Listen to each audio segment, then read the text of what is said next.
मौलिक अधिकार। मौलिक अधिकार इसे संयुक्त राज्य अमेरिका के संविधान से लिया गया है। तो यहाँ पे देखते हैं कि जो मौलिक अधिकार है वो उसे जो है संयुक्त राज्य अमेरिका के संविधान से लिया गया है। मौलिक अधिकार संयुक्त राज्य अमेरिका के संविधान से लिया गया है। इसका वर्णन संविधान के भाग 3 में। तो मौलिक अधिकार का वर्णन जो है संविधान के भाग 3 में है। संविधान के भाग 3 में अनुच्छेद 12 से अनुच्छेद 35 तक है। अनुच्छेद 12 से अनुच्छेद 35 तक है। इसका निर्माण संविधान के भाग 3 से संविधान के भाग 3 में है। अनुच्छेद 12 से अनुच्छेद 35 तक है। संविधान के भाग 3 को भारत का अधिकार पत्र मैग्ना कार्टा कहा जाता है। तो संविधान का जो भाग 3 है उसे भारत का अधिकार पत्र मैग्ना कार्टा कहा जाता है। इसे मूल अधिकारों का जन्मदाता भी कहा जाता है। इसे मूल अधिकारों का जन्मदाता भी कहा जाता है। तो संविधान का जो भाग 3 है मौलिक अधिकार उसे मूल अधिकारों का जन्मदाता भी कहा जाता है। मौलिक अधिकारों में संशोधन हो सकता है। एक राष्ट्रीय आपात के दौरान अनुच्छेद 352 जीवन एवं व्यक्तिगत स्वतंत्रता के अधिकार को छोड़कर अन्य मौलिक अधिकारों को स्थगित किया जा सकता है। तो यहाँ पे देख लेते हैं कि जो मौलिक अधिकारों में संशोधन हो सकता है एवं राष्ट्रीय आपात के दौरान राष्ट्रीय आपात कब होता है? अनुच्छेद 352 में। राष्ट्रीय आपात अनुच्छेद 352 में जीवन एवं व्यक्तिगत स्वतंत्रता के अधिकार को छोड़कर अन्य मौलिक अधिकारों को स्थगित किया जा सकता है। ये है मूल संविधान में 7 मौलिक अधिकार थे। तो जो मूल संविधान था उसमें 7 मौलिक अधिकार थे, लेकिन 44वें संविधान संशोधन 1978 के द्वारा संपत्ति का अधिकार, तो जो मूल संविधान है उसमें 7 मौलिक अधिकार थे, लेकिन जो 44वां संविधान संशोधन 1978 के द्वारा संपत्ति का अधिकार अनुच्छेद 31 एवं अनुच्छेद 19 अनुच्छेद 31 और 19 लेकिन 44वें संविधान संशोधन 1978 ईस्वी के द्वारा संपत्ति का अधिकार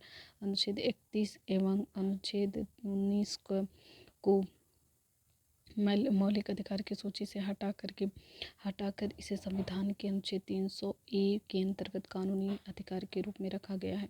तो यहाँ पे देखते हैं कि जो 7वां मूल अधिकार था संपत्ति का अधिकार, उसे 44वें संविधान संशोधन 1978 द्वारा हटा दिया गया है। और किस को हटाया गया? अनुच्छेद 31 को, अनुच्छेद 19 को हटाया गया है। और इसे हटाकर कहाँ रखा गया है? अनुच्छेद 300 में रखा गया है इसे। और ये पहले मौलिक अधिकार था, लेकिन अभी ये 300 में जो रखा गया है, अब इसे कानूनी अधिकार के रूप में रखा गया है।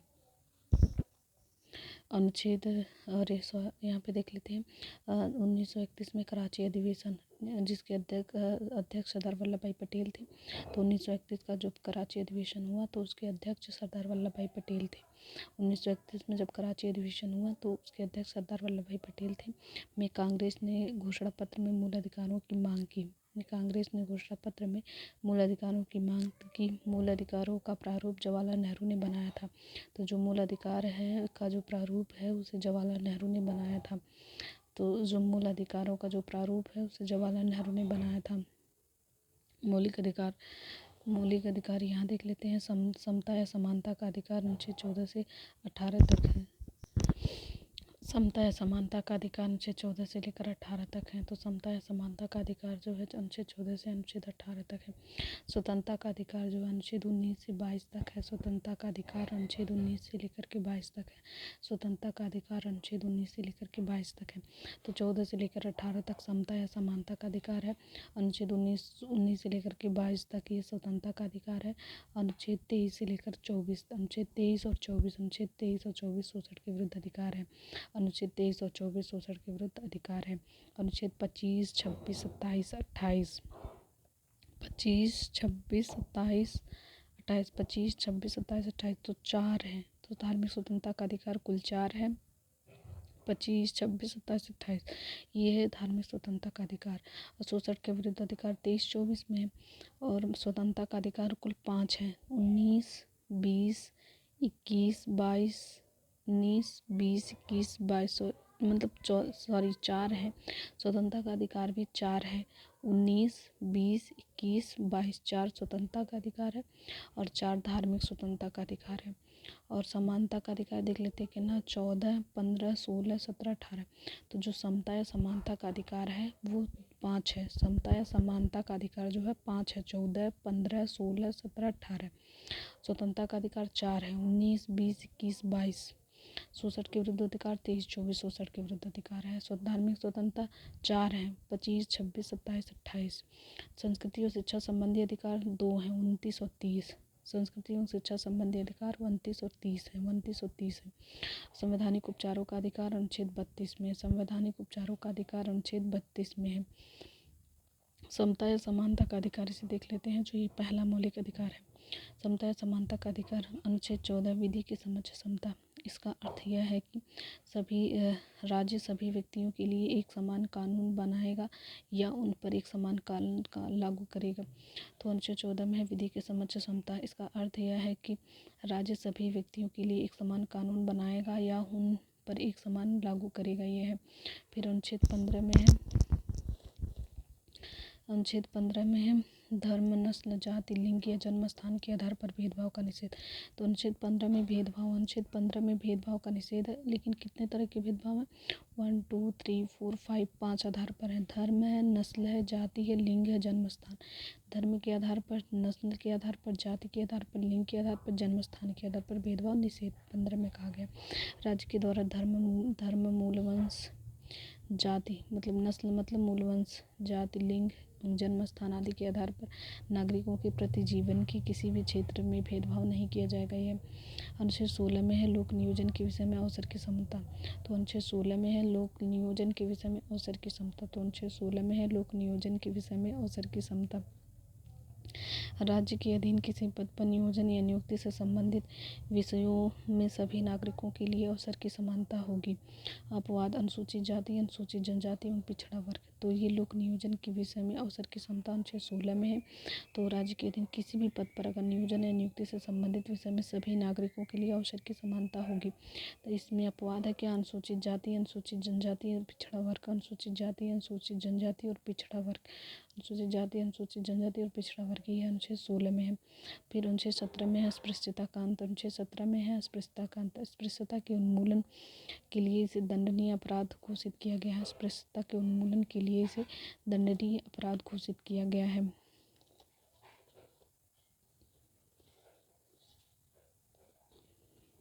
यहाँ पर देख लेते हैं, अस्पृश्यता के उन्मूलन के लिए इसे दंडनीय अपराध घोषित किया गया है। अनुच्छेद 17 में अस्पृश्यता का अंत है। अनुच्छेद 18 में उपाधियों का अंत 18 में, उपाधियों का अंत 18 में, अनुच्छेद 18 में है सेना या विद्या संबंधी सम्मान के सिवाय अन्य कोई भी उपाधि राज्य द्वारा प्रदान नहीं की जाएगी। सेना और विद्या संबंधी सम्मान के सिवाय कोई भी उपाधि राज्य द्वारा प्रदान नहीं की जाएगी। मतलब राज्य कोई भी उपाधि प्रदान नहीं करेगा सिवाय सेना और विद्या संबंधी सम्मान। मतलब कि राज्य सेना संबंधी सम्मान दे सकता है और विद्या संबंधी सम्मान दे सकता है, बाकी कोई सम्मान नहीं दे सकता है। भारत का कोई नागरिक किसी अन्य देश से बिना राष्ट्रपति की आज्ञा के कोई उपाधि स्वीकार नहीं कर सकता। तो भारत का कोई भी नागरिक किसी अन्य देश से अगर उसे उपाधि स्वीकार करना है तो बिना राष्ट्रपति की आज्ञा की कोई उपाधि स्वीकार नहीं कर सकता है। यहाँ पे है भारत सरकार द्वारा भारत रत्न, पद्म विभूषण, पद्मश्री एवं सेना द्वारा परमवीर चक्र, महावीर चक्र, वीर चक्र आदि पुरस्कार अनुच्छेद 18 के तहत दिए जाते हैं। तो जो है भारत सरकार द्वारा जो भारत रत्न है, पद्म भूषण है, पद्म विभूषण है, पद्मश्री एवं सेना संबंधी परमवीर चक्र है, महावीर चक्र है और वीर चक्र आदि जो पुरस्कार हैं अनुच्छेद 18 के तहत दिए जाते हैं। किसके तहत दिए जा सकते हैं? अनुच्छेद 18 के तहत ही दिए जाते हैं। फिर दूसरा है स्वतंत्रता का अधिकार। स्वतंत्रता का अधिकार अनुच्छेद 19 में है। मूल संविधान में 7 तरह की स्वतंत्रता का उल्लेख किया गया था। तो जो पहले था उसमें 7 तरह की स्वतंत्रता का उल्लेख किया गया था, लेकिन अब इसमें केवल लेकिन अब सिर्फ इसमें 6 हैं। अनुच्छेद 19 अनुच्छेद 19F संपत्ति का अधिकार 44वां संविधान संशोधन 1978 के द्वारा हटा दिया गया। तो जो अनुच्छेद 19F है, अनुच्छेद 19F में संपत्ति का अधिकार था, अनुच्छेद 19F में संपत्ति का अधिकार था, इसे 44वां संविधान संशोधन 1978 के द्वारा हटा दिया गया। इसे 44वां संविधान संशोधन 1978 के द्वारा हटा दिया गया। तो 6 तरह की स्वतंत्रता का अधिकार है, 6 तरह की स्वतंत्रता का अधिकार है। पहला है अनुच्छेद 19A में, पहला अनुच्छेद 19A में बोलने की स्वतंत्रता है। अनुच्छेद 19A में है बोलने की स्वतंत्रता, और बी में है शांतिपूर्वक बिना हथियार के एकत्रित होने और सभा करने की स्वतंत्रता। अनुच्छेद 19B में है शांतिपूर्वक बिना हथियार के एकत्रित होने और सभा करने की स्वतंत्रता। अनुच्छेद 19B में है। 19A में है बोलने की स्वतंत्रता, 19A में है बोलने की स्वतंत्रता, 19A में है बोलने की स्वतंत्रता। बी में है शांतिपूर्वक बिना हथियार के एकत्रित होने और सभा करने की स्वतंत्रता। संघ बनाने की स्वतंत्रता 19C में है। संघ बनाने की स्वतंत्रता 19C में है, सी में है। संघ बनाने की स्वतंत्रता 19C में है। देश के किसी भी क्षेत्र में आवागमन की स्वतंत्रता 19D में है। देश के किसी भी क्षेत्र में आवागमन की स्वतंत्रता 19D में है। देश के किसी भी क्षेत्र में आवागमन की स्वतंत्रता 19D में है। देश के किसी भी क्षेत्र में निवास करने और बसने की स्वतंत्रता 19E में है। देश के किसी भी क्षेत्र में निवास करने और बसने की स्वतंत्रता 19E में है। देश के किसी भी क्षेत्र में निवास करने और बसने की स्वतंत्रता 19E में है। कोई भी व्यापार एवं जीविका चलाने की स्वतंत्रता 19G में है। कोई भी व्यापार एवं जीविका चलाने की स्वतंत्रता 19G में है। कोई भी व्यापार एवं जीविका चलाने की स्वतंत्रता 19G में है। तो प्रेस की स्वतंत्रता का वर्णन अनुच्छेद 19A में ही है। प्रेस की स्वतंत्रता का वर्णन अनुच्छेद 19A में ही है। प्रेस की स्वतंत्रता का जो वर्णन है अनुच्छेद 19A में ही है।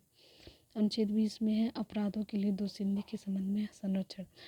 अनुच्छेद 20 में है अपराधों के लिए दो संधि के संबंध में संरक्षण। इसके तहत 3 प्रकार की स्वतंत्रता का वर्णन है। पहला है किसी भी व्यक्ति को एक अपराध के लिए सिर्फ एक बार सजा मिलेगी। तो इसमें 3 तरह की स्वतंत्रता जो अनुच्छेद 20 में है अपराधों के लिए दो संधि के संबंध में जो संरक्षण है अनुच्छेद 20 में है, इसमें 3 प्रकार की स्वतंत्रता का वर्णन है। किसी भी व्यक्ति को एक अपराध के लिए सिर्फ एक बार सजा मिलेगी।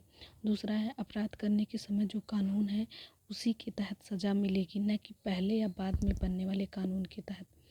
किसी भी व्यक्ति को स्वयं के विरुद्ध न्यायालय में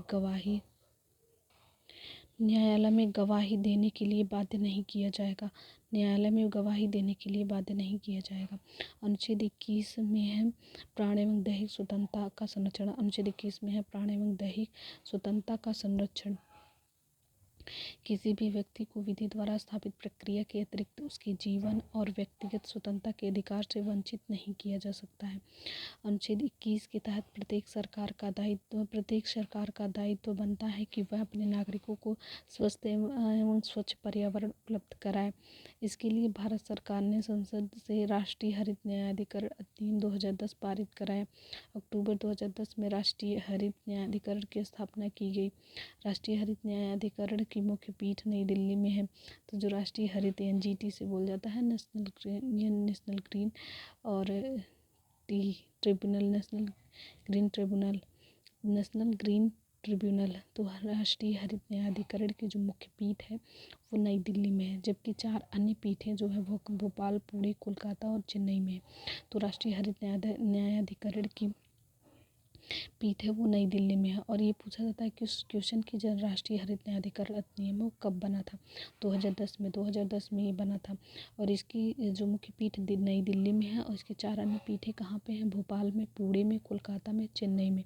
भोपाल में, पुणे में, कोलकाता में एवं चेन्नई में है। राष्ट्रीय हरित न्यायाधिकरण देश में पर्यावरण से संबंधित मामलों के लिए उत्तरदायी है। तो जो राष्ट्रीय हरित न्यायाधिकरण है वो किस मामले के लिए उत्तरदायी है? पर्यावरण से संबंधित मामलों के लिए उत्तरदायी है। अनुच्छेद 21 के राज्य 6 से 14 वर्ष की आयु के समस्त बच्चों को ऐसे ढंग से जैसा कि राज्य विधि द्वारा अवधारित करे निःशुल्क तथा अनिवार्य शिक्षा उपलब्ध करेगा। तो राज्य जो है 6 से 14 वर्ष की आयु के समस्त बच्चों को, तो अनुच्छेद 21 में है तो जो राज्य है वो 6 से 14 वर्ष की आयु के समस्त बच्चों को ऐसे ढंग से जैसा कि राज्य विधि द्वारा अवधारित करे निःशुल्क तथा अनिवार्य शिक्षा उपलब्ध करेगा। तो ये अनुच्छेद 21 क में है और 86वां संशोधन 2002 के तहत ये है। 86वां संशोधन 2002 के तहत है। अनुच्छेद 21 क में जो 6 से 14 वर्ष तक के बच्चों को शिक्षा के लिए 86वां संशोधन 2002 के तहत है। अनुच्छेद 22 में है कुछ दशाओं में गिरफ्तारी और निरोध से संरक्षण। अनुच्छेद 22 में है कुछ दशाओं में गिरफ्तारी और निरोध से संरक्षण। कुछ दशाओं में गिरफ्तारी और निरोध से में संरक्षण। अगर किसी भी व्यक्ति को मनमाने ढंग से हिरासत में ले लिया गया हो तो उसे 3 प्रकार की स्वतंत्रता प्रदान की गई है। पहला है हिरासत में लेने का कारण बताना होगा। हिरासत में लेने का कारण बताना होगा। दूसरा है 24 घंटे के अंदर आने जाने के समय को छोड़कर उसे दंडाधिकारी के समक्ष पेश किया जाएगा। तो यहाँ पे दिया हुआ है कि जो अनुच्छेद 22 है कुछ दशाओं में गिरफ्तारी और निरोध में संरक्षण अनुच्छेद 22 में है। इसमें दिया गया है कि पहला है हिरासत में लेने का कारण बताना होगा। दूसरा 24 घंटे के अंदर आने जाने के समय को छोड़कर उसे दंडाधिकारी के समक्ष पेश किया जाएगा। तीसरा है उसे अपनी पसंद के वकील से सलाह लेने का अधिकार होगा। उसे अपने पसंद के वकील से सलाह लेने का अधिकार होगा। निवारक निरोध भारतीय संविधान के अनुच्छेद 22 के खंड 3, 4, 5 तथा 6 में तत्संबंधी प्रावधानों का उल्लेख है। निवारक निरोध कानून के अंतर्गत किसी व्यक्ति को अपराध करने के पूर्व ही गिरफ्तार किया जाता है। निवारक निरोध का उद्देश्य व्यक्ति को अपराध के लिए दंड देना नहीं वरन उसे अपराध करने से रोकना है। तो जो निवारक निरोध का जो उद्देश्य है वो व्यक्ति को अपराध के लिए दंड देना नहीं वरन उसे अपराध करने से रोकना है। वस्तुतः यह निवारक निरोध राज्य की सुरक्षा, लोक व्यवस्था बनाए रखने या भारत की सुरक्षा संबंधी कारणों से हो सकता है। तो जो यहाँ पे है कि वस्तुतः यह निवारक निरोध राज्य की सुरक्षा, लोक व्यवस्था बनाए रखने या भारत की सुरक्षा संबंधी कारणों से हो सकता है। जब किसी व्यक्ति को निवारक निरोध की किसी विधि के अधीन गिरफ्तार किया जाता है तब पहला है सरकार ऐसे व्यक्ति को केवल 3 महीने तक अभिरक्षा में निरुद्ध कर सकती है। तो जो सरकार है वो ऐसे व्यक्ति को केवल 3 महीने तक अभिरक्षा में निरुद्ध कर सकती है। यदि गिरफ्तार व्यक्ति को 3 माह से अधिक समय के लिए निरुद्ध करना होता है तो इसके लिए सलाहकार बोर्ड का प्रतिवेदन प्राप्त करना पड़ता है। इस प्रकार निरुद्ध व्यक्ति को यथाशीघ्र विरोध के आधार पर सूचित किए जाएंगे किंतु जिन तथ्यों को निरस्त करना लोकहित के विरुद्ध समझा जाएगा उन्हें प्रकट करना आवश्यक नहीं है। निरुद्ध व्यक्ति को निरोध आदेश के विरुद्ध अभ्यावेदन करने के लिए शीघ्रातिशीघ्र अवसर दिया जाना चाहिए। जो निरुद्ध व्यक्ति को निरोध आदेश के विरुद्ध अभ्यावेदन करने के लिए शीघ्रातिशीघ्र अवसर दिया जाना चाहिए। निवारक निरोध से संबंधित अब तक बनाई गई विधियाँ पहला है निवारक निरोध अधिनियम 1950। भारत की संसद ने 26 फरवरी 1950 ईस्वी को पहला निवारक निरोध अधिनियम पारित किया था। इसका उद्देश्य राष्ट्र विरोधी तत्वों को भारत की प्रतिरक्षा के प्रतिकूल कार्य से रोकना था। इसे 1 अप्रैल 1951 को समाप्त हो जाना था किंतु समय समय पर इसका जीवन काल बढ़ाया जाता रहा। अंततः यह 31 दिसंबर 1971 ईस्वी को समाप्त हो गया। तो जो निवारक निरोध अधिनियम 1950 है ये 1971 ईस्वी को समाप्त हुआ। आंतरिक सुरक्षा व्यवस्था अधिनियम 1971 MIS मीसा 44वां संविधान संशोधन 1979 इसके प्रतिकूल था और इस कारण अप्रैल 1979 में समाप्त हो गया। आंतरिक सुरक्षा व्यवस्था अधिनियम 1971 मीसा 44वें संविधान संशोधन 1979 44वें संवैधानिक संशोधन 1979 इसके प्रतिकूल था और इस कारण अप्रैल 1979 ईस्वी में समाप्त हो गया। विदेशी मुद्रा संरक्षण में तस्करी निरोध अधिनियम 1974 पहले इसमें तस्करों के लिए नज़रबंदी की अवधि 1 वर्ष थी जिसे 13 जुलाई 1984 को एक अध्यादेश के द्वारा बढ़ाकर 2 वर्ष कर दिया गया। तो जो विदेशी मुद्रा संरक्षण और तस्करी निरोध अधिनियम कब हुआ 1974 में पहले 1 वर्ष थी इसकी अवधि, नज़रबंदी की अवधि 1 वर्ष थी, अब बढ़ा करके 2 वर्ष हो गया। फिर राष्ट्रीय सुरक्षा कानून 1980 में जम्मू कश्मीर के अतिरिक्त अन्य सभी राज्यों में लागू किया गया। आतंकवादी एवं विध्वंसकारी गतिविधियों निरोध कानून टाडा निवारक निरोध व्यवस्था के अंतर्गत जब तक कोई कानून निवारक निरोध व्यवस्था के अंतर्गत अब तक जो कानून बने उनमें यह सबसे अधिक प्रभावी और सर्वाधिक कठोर कानून था। 23 मई 1995 ईस्वी को इसे समाप्त कर दिया गया। दूसरा है छठा है P2 prevention of terrorism ordinance 2001। इसे 25 अक्टूबर 2001 को लागू किया गया। पोटो टाडा का ही एक रूप है। इसके अंतर्गत कुल 23 आतंकवादी गुटों को प्रतिबंधित किया गया है। आतंकवादी और आतंकवादियों से संबंधित सूचना को छिपाने वाले को भी दंडित करने का प्रावधान किया गया है। पुलिस शक के आधार पर किसी को भी गिरफ्तार कर सकती है, किंतु बिना आरोप पत्र के 3 माह से अधिक हिरासत में नहीं रख सकती है। पोटा के अंतर्गत गिरफ्तार व्यक्ति हाई कोर्ट या सुप्रीम कोर्ट में अपील कर सकता है, लेकिन यह अपील भी गिरफ्तारी के 3 माह बाद ही हो सकती है। पोटो 28 मार्च 2002 को अधिनियम बनने के बाद पोटा प्रिवेंशन ऑफ टेररिज्म एक्ट हो गया।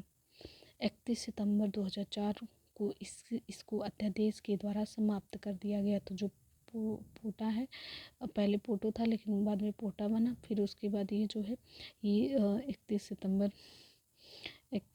2004 को इसको अध्यादेश के द्वारा समाप्त कर दिया गया। फिर हम तीसरा देख लेते हैं शोषण के विरुद्ध अधिकार। अनुच्छेद 23 मानव के दुर्व्यापार और बलात्श्रम का निषेध। मानव के दुर्व्यापार और बलात्श्रम का निषेध 23 में है। इसके द्वारा किसी व्यक्ति को खरीद बिक्री, बेगारी तथा इसी प्रकार का अन्य जबरदस्ती लिया हुआ श्रम निषिद्ध ठहराया गया है, जिसका उल्लंघन विधि के अनुसार दंडनीय अपराध है। जरूरत पड़ने पर राष्ट्रीय सेवा करने के लिए बाध्य किया जा सकता है। तो यहाँ पे है बाध्य किया जा सकता है, जरूरत पड़ने पर राष्ट्रीय सेवा करने के लिए बाध्य किया जा सकता है। अनुच्छेद 24 बालकों के नियोजन का प्रतिषेध। अनुच्छेद 24 बालकों के नियोजन का प्रतिषेध। 14 वर्ष से कम आयु वाले किसी बच्चे को कारखाने, खानों या अन्य किसी जोखिम भरे काम पर नियुक्त नहीं किया जा सकता है। चौथा है धार्मिक स्वतंत्रता का अधिकार। अनुच्छेद 25 अंतःकरण की और धर्म के अबाध रूप से मानने, आचरण और प्रचार करने की स्वतंत्रता। कोई भी व्यक्ति किसी भी धर्म को मान सकता है और उसका प्रचार प्रसार कर सकता है। अनुच्छेद 26 में है धार्मिक कार्यों के प्रबंध की स्वतंत्रता। व्यक्ति को अपने धर्म के लिए संस्थाओं की स्थापना व पोषण करने, विधि सम्मत संपत्ति की अर्जन, स्वामित्व व प्रशासन के अधिकार है। अनुच्छेद 27 राज्य किसी भी व्यक्ति को ऐसे कर देने के लिए बाध्य नहीं कर सकता है जिसकी आय किसी विशेष धर्म अथवा धार्मिक संप्रदाय की उन्नति या पोषण में व्यय करने के लिए विशेष रूप से निश्चित कर दी गई है। यहाँ पर हम अनुच्छेद 28 इसे देख लेते हैं। अनुच्छेद 28 राज्य विधि से पूर्णतः पोषित किसी शिक्षा संस्था में कोई धार्मिक शिक्षा नहीं दी जाएगी। राज्य विधि से पूर्णतः पोषित किसी शिक्षा संस्था से कोई धार्मिक शिक्षा नहीं दी जाएगी। तो जो राज्य विधि से पूर्णतः पोषित है वहाँ पे कोई धार्मिक शिक्षा नहीं दी जाएगी। ऐसा शिक्षण संस्थान अपने विद्यार्थियों को किसी धार्मिक अनुष्ठान में भाग लेने या किसी धर्मोपदेश को बलात् सुनने हेतु बाध्य नहीं कर सकता है। 5वां है सांस्कृतिक एवं शिक्षा संबंधी अधिकार। अनुच्छेद 29 अल्पसंख्यक वर्गों के हितों का संरक्षण। कोई भी अल्पसंख्यक वर्ग अपनी भाषा, लिपि और संस्कृति को सुरक्षित रख सकता है और केवल भाषा, जाति, धर्म और संस्कृति के आधार पर उसे किसी भी सरकारी शैक्षिक संस्था में प्रवेश से नहीं रोका जाएगा। वर्तमान में 6 समुदायों मुस्लिम, पारसी, ईसाई, सिख और बौद्ध एवं जैन को अल्पसंख्यक वर्ग का दर्जा प्रदान किया गया है। अल्पसंख्यक समुदाय के विकास को समुचित आधार प्रदान करने के लिए 2005 में तत्कालीन केंद्र सरकार के द्वारा प्रधानमंत्री का 15 सूत्रीय कार्यक्रम प्रारंभ किया गया। तो 2005 में तत्कालीन केंद्र सरकार के द्वारा 2005 में तत्कालीन केंद्र सरकार के द्वारा प्रधानमंत्री का 15 सूत्रीय कार्यक्रम प्रारंभ किया गया। अनुच्छेद 30 में है शिक्षा संस्थाओं की स्थापना। अनुच्छेद 30 में है शिक्षा संस्थाओं की स्थापना और प्रशासन करने का अल्पसंख्यक वर्गों का अधिकार। कोई भी अल्पसंख्यक वर्ग अपनी पसंद का शैक्षणिक संस्था चला सकता है और सरकार उसे अनुदान देने में किसी भी तरह की भेदभाव नहीं करेगी। छठा है संवैधानिक उपचारों का अधिकार। संवैधानिक उपचारों का अधिकार। संवैधानिक उपचारों के अधिकार को डॉक्टर भीमराव अंबेडकर ने संविधान की आत्मा कहा है। तो संवैधानिक उपचारों के अधिकार को डॉक्टर भीमराव अंबेडकर ने संविधान की आत्मा कहा है। अनुच्छेद 32 में इसके अंतर्गत मौलिक अधिकारों को प्रवर्तित कराने के लिए समुचित कार्रवाइयों द्वारा उच्चतम न्यायालय में आवंटन करने का अधिकार प्रदान किया गया है। इस संदर्भ में सर्वोच्च न्यायालय को 5 तरह के समादेश या रिट निकालने की शक्ति प्रदान की गई है। पहला है बंदी प्रत्यक्षीकरण, हैबियस कार्पस। तो हैबियस कार्पस किसे कहते हैं? बंदी प्रत्यक्षीकरण। और परमादेश मतलब मैंडमस। मैंडमस मतलब परमादेश। हैबियस कार्पस मतलब बंदी प्रत्यक्षीकरण। हैबियस कार्पस मीन्स बंदी प्रत्यक्षीकरण। मैंडमस मीन्स परमादेश। प्रोहिबिशन मतलब प्रतिषेध लेख। सर्टियोरोरी मतलब उत्प्रेषण। सर्टियोरोरी मतलब उत्प्रेषण। और क्वावरेंटो मतलब अधिकार परीक्षा। हैबियस कार्पस मतलब बंदी प्रत्यक्षीकरण। हैबियस कार्पस मतलब बंदी प्रत्यक्षीकरण। कुल रिट कितने हैं? 5 रिट है। अनुच्छेद 32 में है और ये है उच्चतम न्यायालय का। 5 रिट है। 5 सर्वोच्च न्यायालय में 5 रिट का समावेश किया गया। बंदी हैबियस कार्पस मतलब बंदी प्रत्यक्षीकरण। मैंडमस मतलब परमादेश। प्रोहिबिशन मतलब प्रतिषेध लेख। और सर्टियोरोरी मतलब उत्प्रेषण। और क्वावरेंटो मतलब अधिकार परीक्षा लेख। क्वावरेंटो मतलब अधिकार परीक्षा लेख। बंदी प्रत्यक्षीकरण यह उस व्यक्ति की प्रार्थना पर जारी किया जाता है जो यह समझता है कि उसे अवैध रूप से बंदी बनाया गया है। इसके द्वारा न्यायालय बंदीकरण करने वाले अधिकारी को आदेश देता है कि वह बंदी बनाए गए व्यक्ति को निश्चित स्थान और निश्चित समय के अंदर उपस्थित करे, जिससे न्यायालय बंदी बनाए जाने के कारणों पर विचार कर सके। तो ये था बंदी का प्रत्यक्षीकरण। बंदी को तुरंत प्रत्यक्ष करना है, ये प्रत्यक्ष करना है, इसमें बंदी का प्रत्यक्षीकरण। परमादेश का लेख उस समय जारी किया जाता है जब कोई पदाधिकारी अपने सार्वजनिक कर्तव्य का निर्वाह नहीं करता है। इस प्रकार के आज्ञा पत्र के आधार पर पदाधिकारी को उसके कर्तव्य का पालन करने का आदेश जारी किया जाता है। तो ये जो परमादेश होता है वो कोई पदाधिकारी सार्वजनिक कर्तव्य का निर्वहन नहीं करता है तब ये भेजा जाता है। मैंडमस तभी भेजा जाता है जब कोई पदाधिकारी है वो सार्वजनिक जो उसके कर्तव्य हैं वो निर्वाह नहीं कर रहा है, तब परमादेश भेजा जाता है। प्रतिषेध लेखी आज्ञा पत्र सर्वोच्च न्यायालय तथा उच्च न्यायालयों द्वारा निम्न न्यायालयों व अर्धन्यायिक न्यायाधिकारियों को जारी करते हुए आदेश दिया जाता है कि इस मामले में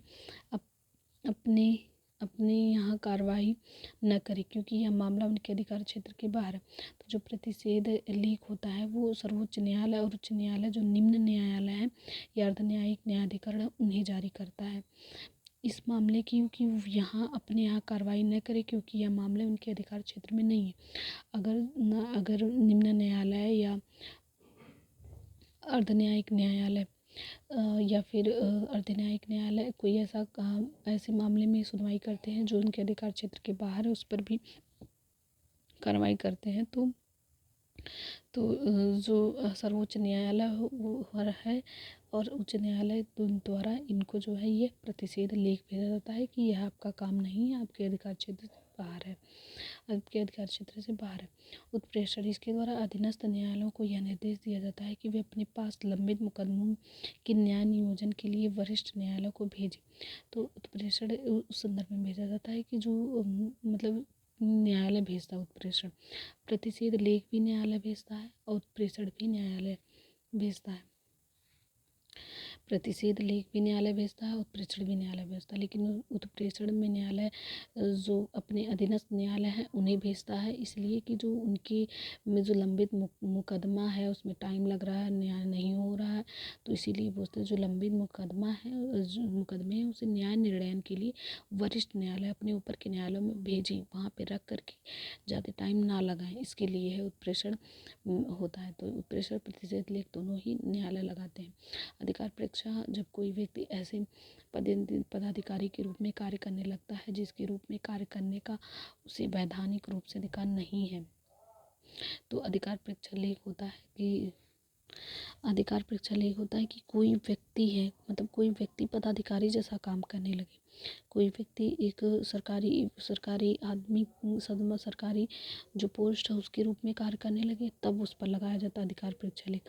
कोई व्यक्ति ऐसे पदाधिकारी रूप में कार्य करने लगता है जिसके रूप में कोई कार्य करने का उसका वैधानिक रूप से अधिकार नहीं है, मतलब उसका वैधानिक अधिकार नहीं है फिर भी वो काम कर रहा है, तो फिर न्यायालय अधिकार परीक्षा के आदेश को अधिकार परीक्षा मतलब आपका अधिकार नहीं है फिर भी आप काम कर रहे हैं, किसको ये भेजता है, व्यक्ति को भेजता है। तो जो अधिकार परीक्षा लेख है ये व्यक्ति के लिए भेजा जाता है, किसी इंडिविजुअल व्यक्ति के लिए, तो ये होता है। फिर और अधिकार परीक्षा तो न्यायालय अधिकार परीक्षा आदेश के द्वारा उस व्यक्ति से पूछता है कि वह किस आधार से कार्य कर रहा है, और जब तक वह इस बात का संतोषजनक उत्तर नहीं देता वह कार्य नहीं कर सकता, और जब तक वह इस बात का संतोषजनक उत्तर नहीं देता वह कार्य नहीं कर सकता है। ये मौलिक अधिकार में संशोधन गोलकनाथ बनाम पंजाब राज्य 1967 के निर्णय से पूर्व दिए गए निर्णय में यह निर्धारित किया गया था कि संविधान के किसी भी भाग में संशोधन किया जा सकता है जिसमें अनुच्छेद 368 एवं मूल अधिकारों को शामिल किया गया है। गोलकनाथ बनाम पंजाब राज्य 1967 के निर्णय से पूर्व दिए गए निर्णयों में यह निर्धारित किया गया था कि संविधान के किसी भी भाग में संशोधन किया जा सकता है जिसमें अनुच्छेद 368 एवं मूल अधिकारों को शामिल किया गया था। फिर उसके बाद यहाँ पे है सर्वोच्च न्यायालय ने गोलकनाथ बनाम पंजाब राज्य 1967 ईस्वी। सर्वोच्च न्यायालय ने गोलकनाथ बनाम पंजाब राज्यवाद 1967 के निर्णय में अनुच्छेद 368 में निर्धारित प्रक्रिया के माध्यम से मूल अधिकारों में संशोधन कर रोक लगा दी, अर्थात संसद मूल अधिकारों में संशोधन नहीं कर सकती। 24वां संशोधन 1971 द्वारा अनुच्छेद 13 अनुच्छेद 368 में संशोधन किया गया। यह निर्धारित किया गया कि अनुच्छेद 368 में दी गई प्रक्रिया द्वारा मूल अधिकारों में संशोधन किया जा सकता है।